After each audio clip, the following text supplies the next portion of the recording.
You want everyone to hit the ground running when they've been on the international breaks. Some have been active, of course, others have had not so active as in the game sense. But we've done some work with them players who haven't been playing. So, yeah, want it to come together, of course, and deliver a performance.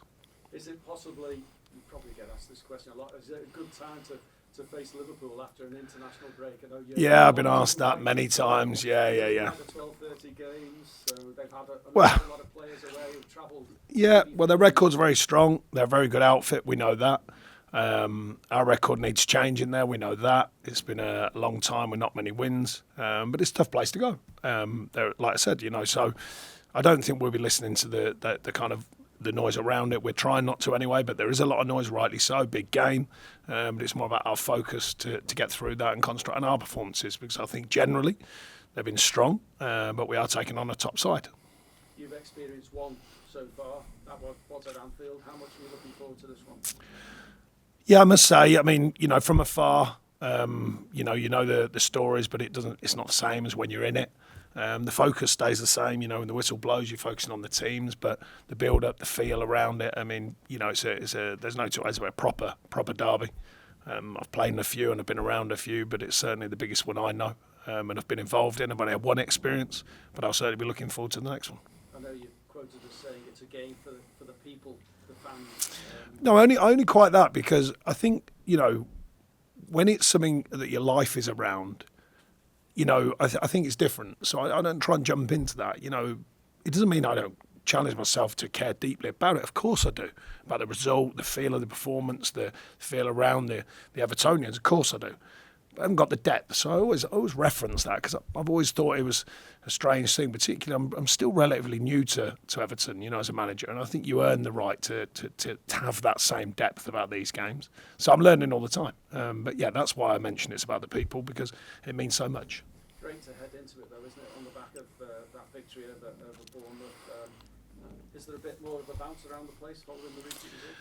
Yeah, I think we were in decent spirits anyway, but I think it reaffirms to the players and the staff, by the way, the work that staff put in, as diligent as they all are. It reaffirms that when you get it right and you take your chances and you find them real cutting edges in the performance, then I've always said I think we're a decent outfit. I've never lost sight of that or belief in it. Even last season there was a lot of noise around it, but I never lost sight of that. I still think with all the challenges, all the recruitment challenges, we've still got a very, very strong group of players, and it's about performing and delivering, but of course inevitably winning. So I was pleased that all came together to get not just a performance, but a very, very good win on top of a very good performance. Does the approach change in these games, given the frenetic nature of the fast start that you probably need in the Merseyside derby?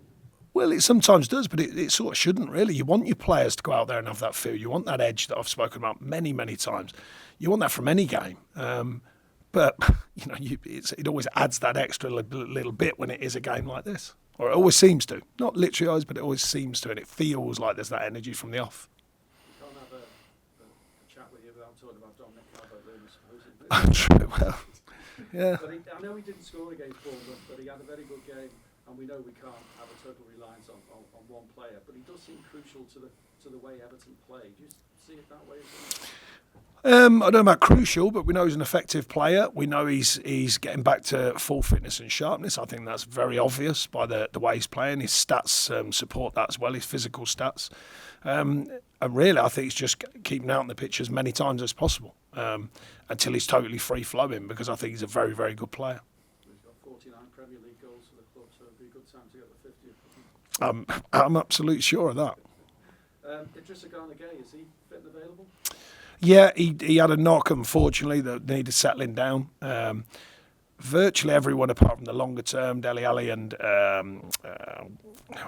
Andre. Seamus is on the grass for the first time with us, but he's had 1 day, so he needs time, obviously, after a long period out with us. So, yeah, a lot of the players have come back fit and well, which we're pleased about on the international side of things. And the other group have worked hard in the meantime. Just finally for me, I know the Premier League hearing is ongoing into the investigations around the club financially. Not expecting an outcome imminently, but have you been given any reassurance? Has the club given you any reassurances around that? No, it's more a case of the ongoing process, and we're part of the process. Obviously, I've stepped into the middle of it, so it's certainly not something that involves me as manager, but it sort of distantly does from the fact that I'm manager. So, I'll wait and see what the outcome, what it is, and when the timelines are. At the minute, I don't know any more than that. Yeah, because there's still people talk about points deductions and other sanctions. So I'm sure there's people talking about lots of different things. but you're not imminently concerned. I'm just looking at what we can control. I certainly can't control any of that side of the club. Sean, we mentioned just your second Merseyside derby. Was there anything that you learned about the first experience that will affect your preparations for this one? Well, I think we've got some different players all play. I think with all due respect, we had a go with Simsy up front, compared with Dom. All due respect, as I said, a very good young player, but Dom's a different category, I feel, as a player with his experience, and especially now that he's getting fit. So we think that gives us a slightly stronger feel about the team, that is. And the feel-wise, then, it was what I expected. The noise, it's hard to explain the details of it, but my main thing is staying focused, because I don't want to get carried away involved in it, because I don't want the players to. I want them to get involved with the performance. It sounds easy. Every manager says that kind of thing, but it's not that easy when it's all the noise and the build-up and all that sort of stuff. But the players are in a good place at the moment, so we want that to continue. You talk about the noise around a spectacle like this. Is there a way, though, that you can channel that and use it to your advantage? Well, that's what every manager wants. It's adding the feel, adding the noise, adding the build-up into the tactical plan, the tactical understanding, the nature of performance. That's the blend you want, because it can bring energy, of course. These games bring an energy as well, and you've got to use that energy wisely as a team. And finally, from me, Jurgen Klopp has a wealth of attacking options. When there are so many possibilities, does that affect preparation, or for you is it simply the one philosophy that will affect how you go into the game? I think sometimes it does. Tactically you shift and you change and you organise the team differently, but sometimes it's very subtle. If you look at Liverpool's record, they tend to stick with a basic format, and there are twists and there are tweaks, and most teams do that, I think, when they've got a format they like. And me likewise, when I've got a format that I think works, it's twisting, tweaking, knowledge of the opposition, but also knowledge of what you can do to affect the game in a very positive manner. So it's finding that, getting it to work. That's the secret. So, again, all these things sound really easy when we're talking about them. Not so easy when the whistle blows and there's them human beings running around to deliver. Thanks very much. We've got Shameen at the BBC. Hi, Sean. Hi. You said the hearing's an ongoing process. Is that the same message you've been given about the takeover? There's no messages. It's just an actual fact. It's an ongoing process. So that's it. Regarding the hearing, the takeover, very similar. I mean, I've met them, which I said to you, it was a very casual meeting. All these things take a lot of time. I know that. That I don't know the exact timescales on that either, but they do take a lot of time in my limited knowledge, but my knowledge from afar at seeing these takeovers. Obviously, there is lots being written about it. Is there any sort of distraction to you guys around it, around the hearing? I'm not looking at that. I've certainly haven't heard any voices around the change room speaking about it and around the staff. Everyone's just focused on what we do. In terms of Saturday, do you need to change the setup somehow on the pitch? Well, like I was just explaining, I think twists and tweaks, more than radical change. We have changed this season, went 5-4-1 at Villa and delivered a very good performance, got a good outcome. We have the variances that we can, I think. That was part of the fact that I spoke bigger picture-wise of getting a more balanced squad, so you can tactically flex and change more. But I must say the last performance was a good one. So the performances around that have been strong as well. So, I think it'll be more tweaks rather than radical change, but we'll see. Yeah, and that squad depth will be important, won't it? Because you have more options to change it if required, if the game's not going right, if it is going right as well. Yeah, absolutely. You want as many players fit and well as possible, and also as many game fit players as well. So that's the next challenge. A few have got some minutes in internationally as well, which is helpful. Getting everyone to that real game fitness is important. And those details that you speak about in each box, is that what's going to win or lose a game? It invariably does in every game, most games, I would say. But the concentration and focus in every game, but particularly in these games, I think when there is that extra added atmosphere and that build-up, I think the concentration and focus for all the players is very important. And what's the message to the players before the game?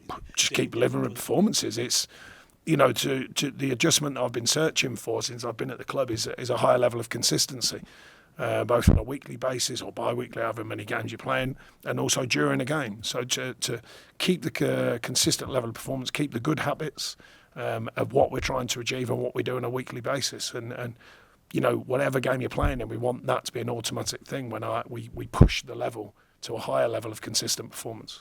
Thanks, Shamoon. We'll go to Julia at Radio Merseyside. Hi, Sean. You said the players are in a good place at the moment. Is that simply off the back of the Bournemouth performance and the win, or is it just feeling like it's coming together a bit more? I think 3 out of 4 wins, I think, gives that extra bit of feeling. I think it was there. I just think it gives them an enhanced feeling within the group. The one that got away in between as well, I think we made sense of that. I think the players did. So I think really it's partly the literal thing, 3 out of 4 wins, and then partly the idea of the players are beginning to find each other's ways of playing, and that adaptation that they need does take a bit of time sometimes, and I think it's continuing to grow. So, a bit of both, I think. You mentioned about having the edge in the Merseyside derby. It's easy to have the edge, and then sometimes tensions boil over a little bit in these games. How do you make sure the players have the edge, but not too much edge? Well, the game's changed. I don't think it's not as physical now as it was, as in, I presume you're implying the nature of tackling and challenges. I think it's more control, but you want that in every performance. It's certainly very difficult in football to win games if you haven't got the right amount of players, that's for sure. So part of that in any game is to keep 11 on the pitch. But that's part and parcel of the derby, is that bit of control and focus, which I just spoke about. I think that's important. The opposition managers had a lot to say about the 12:30 kickoffs. What is your take on them, particularly after an international break? Yeah, I've always been a bit more open-minded. You know, the Premier League programme gets laid down. It's a challenge. There's no two ways about it. The more clubs that are involved in all the competitions, it becomes an increased challenge for them, of course. So I do understand to the managers when they mention that. I've had certainly one season at Burnley through the Europa thing and all that, so it does get very challenging. But the programme is there. We know it early doors. It does change because of TV, but we know it pretty early. And I think you just adapt and change. And I certainly speak to the players about that, adapting and changing their routine, trying to get that right for maximum performance. And James Garner's becoming more and more popular with the Everton fans right now. How much of a role can he play in the Merseyside derby? And just your general thoughts on his progress so far this season? Yeah, really happy for Jimmy and his progress. As you put it, when I got in, he'd been injured.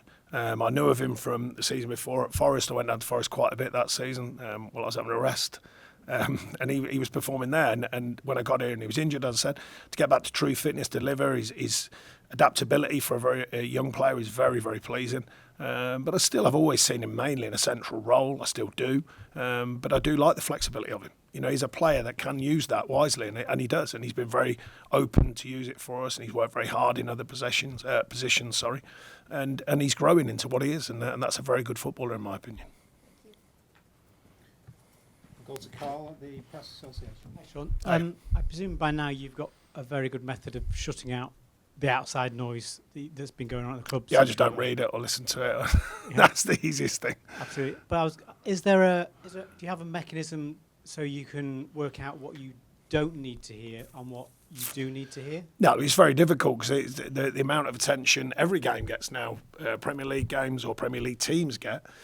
This only enhances, with derbies. It's very difficult to. You can't stop all the messages outside of what we give them, of course. The media, social media.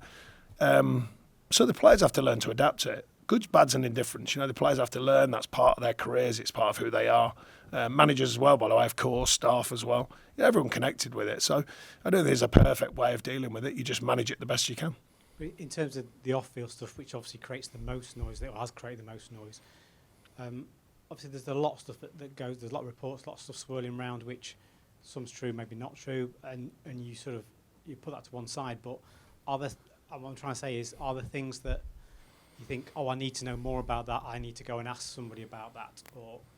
I can't really think of an example. Most of it's out there. Most of the players, if they had a problem with it, would come and see me. Or question me.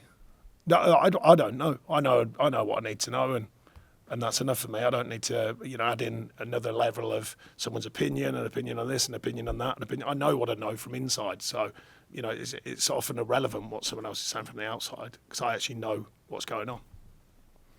Okay, any further questions in the open section? Could I just ask you one, not really connected with the game at all, but we just spoke to Jack Dowling, the first team physical performance coach, who's going to run 26 marathons in 26 He is, mad as that is, but for an incredible cause, yeah. Yeah, for an incredible cause. He says you're not giving him any time off. It's just business as normal. You got to work hard, and you work hard. What is it? Go hard or go home. You know what I mean? They're the rules. No, he's been pretty quiet about it actually, for considering what an amazing challenge it is. But we are going to be speaking to the players and try to see if we can put our hand in our pockets and make sure that he's looked after. And his brothers are red. Okay. We'll let him deal with that. No, it's amazing what he's doing. It's amazing what he's doing. Yeah. Thank you. Thanks for mentioning it. Thank you. To George. Hi, Sean. Just want to say I spoke to Tony Bellew last night, and he gave it your stamp of approval. Tony Bellew. Oh, sorry, I didn't hear the second. Just Yeah, giving great your stamp of fella. approval. Just want to say about when you went with Burnley to Anfield and you broke the really long home unbeaten record. You had a little bit of a to and fro with Jurgen Klopp in the tunnel and some words on the touchline. Are you expecting a heated affair again this weekend? No, I don't think. I think I spoke clearly then that every manager should be passionate about what they do. You have to control it, ever more so. There's more demand on managers to control it, I think. But I think it's nothing other for me. That was that sort of stuff was commonplace when I was playing, when I was early in my managing career. It just gets blown up now. It was a commonplace thing. Straight after the game, full of respect, go fantastic, well done. That's the reality as I see it. There's not a manager I can think that I've properly fell out with, as in hold a grudge. Never. And I've played against many. And I met them afterwards and chat with them, and you crack on. So I've never had a problem with Jurgen Klopp or any other manager. We just both want the best for our teams, whatever team that is. It was a different team for me then, and every manager should do. There's nothing wrong with showing a bit of passion and a bit of commitment to the cause. And it didn't go too far, and it probably never will do me.